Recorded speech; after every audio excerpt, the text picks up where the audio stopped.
Welcome back to the channel and welcome back to beautiful Chiang Mai.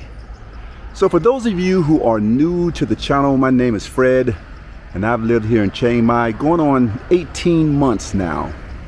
And even though I love the food, the culture, the people, there's something about the United States that I miss, and that is traditions. All right, so I'm coming to you from one of my favorite places to have coffee, and that is called Coffee Terminal. And I'll put a link to it down in the description. They got some pretty cool cars here, and they have great coffee, and I just like to come here and chill sometimes. I'm not sure what year this is, but yeah. And that is quite an engine right there. Look at that. I don't know what that is. But anyway, I'm going to take you inside, kind of show you around. If you've been with the channel for a while, I've been here before, and I'm pretty sure that I've shown it before. But this highway 118, this runs up into the mountains, so there's a lot of motorcycle traffic out there too. And here's their friendly dog. I never did learn your name. Good morning. So yeah, pretty cool place here. These are stickers from people around the world. They drop them off here.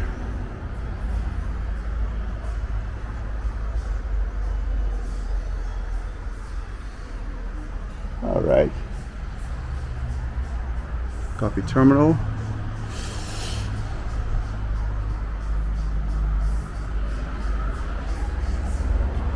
So real nice open space right here. I just love coming here and just looking at the vintage stuff here.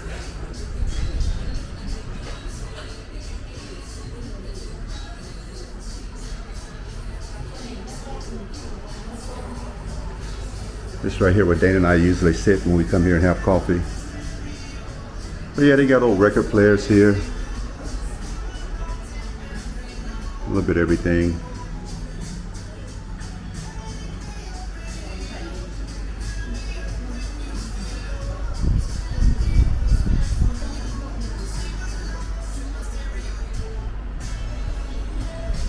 And this is a nice outside area they have here. Yeah, there's my other buddy here. How are you doing, huh? Well, it's good to see you. It is good to see you.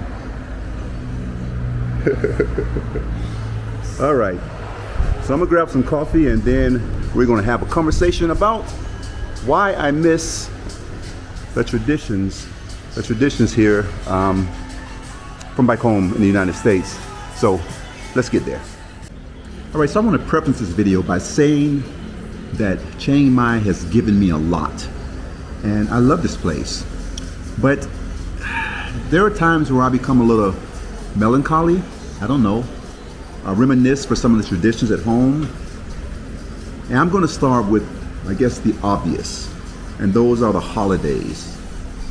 For instance, Christmas. So Christmas, even though living in Florida, you get the cold weather. You get the cocoa by the fire, the family get-togethers, the smell of cinnamon and pine, those things I do miss. But also we had a tradition of going to the classroom. I would bring gifts to my wife's classroom. She taught 5th grade. And to see the kids light up when they open their presents is something that I will never forget. And I do miss that. And even though you have decorations you can do here, go see the mall and go see, like I mentioned, the big Christmas tree in the mall. It just doesn't hit the same. The second one that really stings is going to be Thanksgiving. Now, Thanksgiving is one of my big holidays to get together with my family.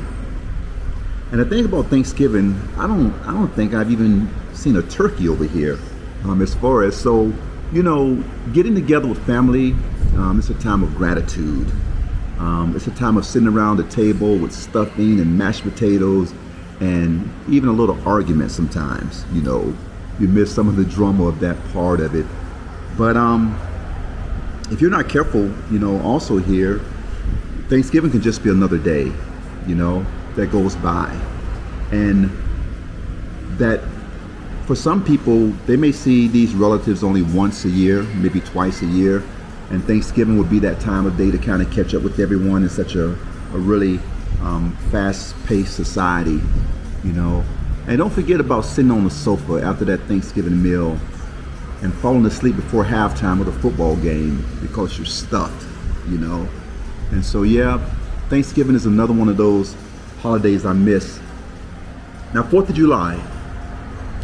I never really thought about 4th of July to a degree until I moved over here and I realized how much I miss 4th of July. And somebody on Facebook was having a barbecue. People would invite you to their barbecues, just to spend some time there. And sometimes I would find myself going from one barbecue to another barbecue to maybe even a third barbecue on the 4th of July just to stop in and say hello to friends and to celebrate. But it was also about patriotism, the red, white, and blue, and there was a lot involved.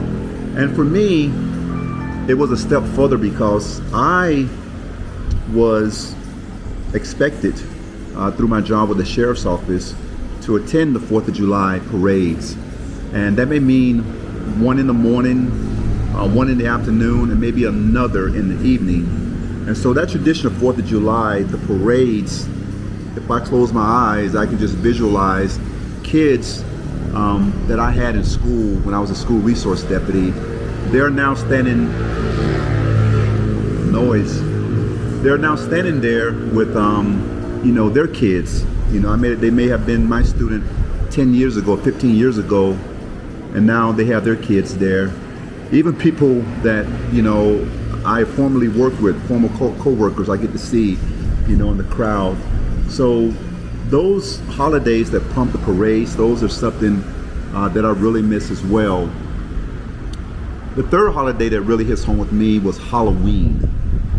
Now the reason why Halloween hit like that is I really love watching smiles on kids' face when they receive something, like a gift, like I mentioned back in Christmas. So my neighborhood, we had a lot of kids come through.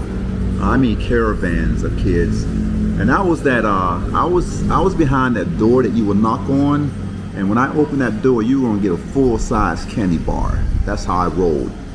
But over here, there are some neighborhoods, if you live in expat neighborhoods, where your kids may still go trick-or-treating and things of that nature.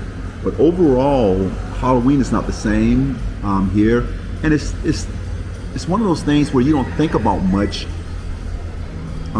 because you see it so much. It's almost redundant that these holidays, and if we're not careful, we take those for granted. But when you have time to reflect on them, when you miss, we're talking with me about 2 years of holidays coming up, but they start to hit home with you. Now, another thing I miss is seasonal traditions. Now, if you're from Florida, you don't think about Florida has its seasons. It's usually, hot, hotter, even hotter, and the hottest. But Florida does have its seasons at times, where the weather does cool down. But for my friends up north, which I've spent some time up north, and in Florida as well, but just the changing of the leaves, things that we take for granted. When that pumpkin patch is set up, when you see that for the first time, and you see kids taking hay rides, just little things like that. When you can break out that flannel shirt that your wife tells you not to wear, put it back up, and you can break out that flannel shirt and wear that, then you really know that fall is upon you. But here the seasons don't shift the same as they do in some locales in the United States. So like I said about the winter, you don't get that crisp autumn air that you're used to. Just little things like that, and even the atmosphere that comes with it. Speaking of seasons, winter. Now, I've spent a few winters up north, like I mentioned before, and just to look out the window and watch kids build snowmen, you know, or just to break out winter clothes, you know, that may have been a burden for you. You know, you come over here and it rarely changes. You know, in October, it cools down. If you're going to be on a motorbike, you probably need to wear a jacket. At nighttime, you may have to put a little jacket or sweater on. But winter is something that is special until you don't have it. You know, that cocoa by the fire, like I mentioned before. And it also seems to be that time of year, you know, seasonal time of year where, I don't know, you just really appreciate even more the conversation of coming together and getting together, maybe building a fire, you know, outside. So the seasons, some of you are going to miss when you move over here, just something to think about. But even beyond seasons, beyond holidays, I would say family and community traditions that you got used to. Like maybe you had Sunday dinner all the time back home, or the barbecues on a regular basis, not just 4th of July that I had mentioned before. A lot of the things that we do on a community basis, you know, that we do with our family may not be Instagram worthy, but they're traditions that, I don't know, run deep, that for some people, they've been doing these things for generations, and then you move over here and all of a sudden they disappear unless you find a way to incorporate them into your lives. You know, speaking of just traditions that I had gotten used to, is football. I love football. I love college football more so than the NFL, but I love football. And coming over here, I had to start watching football at 3 o'clock in the morning, 7 o'clock in the morning with the VPN, you know. I had friends that I would go to a sports bar and, you know, watch hours of football, fantasy football that I would play with a group of friends. And it's those things that those years cycle around, and you just take them for granted if you're not careful. So it's just little things like that that you start to think about when you sit alone with yourself, and when you have time, which in retirement you're going to find yourself, you're going to have plenty of time, and those are just some of the things that you think about. But here's the thing, you don't just lose traditions, you get to create new ones. And that's what I've been able to do over here, going on 2 years now. You know, Loy Krathong as well as Songkran, I really appreciate that. It's those holidays that, you know, take your happiness, because I'm a firm believer that happiness is something inside of you. That's where it has to come from. But I tell you, those two holidays specifically, that those external factors of those two holidays, they do help ignite that happiness in you. And you see it in the people. I've never laughed so hard at Songkran, and I've never just been so appreciative when I've celebrated Loy Krathong. And so you can rebuild new traditions while you're over here. And what being over here has helped me do is really rediscover what matters the most. And to me, it's about community. It's about time doing what you love when you want to do it. And so you do have a chance to build traditions here. So in conclusion, if you're thinking about moving abroad, what kind of traditions do you think you will miss? And if you have moved abroad from your country, let me know in the comments, what country did you move from? Is there anything that you miss, anything of these traditions that may make you want to go back home, you know, to relive those things? So yeah, that's it. I just wanted to share that with you, because what I try to do is not just show you the wonderful things there are to do over here, the restaurants, the coffee shops, those kind of things. I try to take a realistic approach to leaving your country and coming over here some of the challenges that you're going to have to face also. But with that said, once again, thank you for joining me on this Sunday. I love and appreciate you. If you have not done so, please like and subscribe, and I will see you in the next video. Thank you.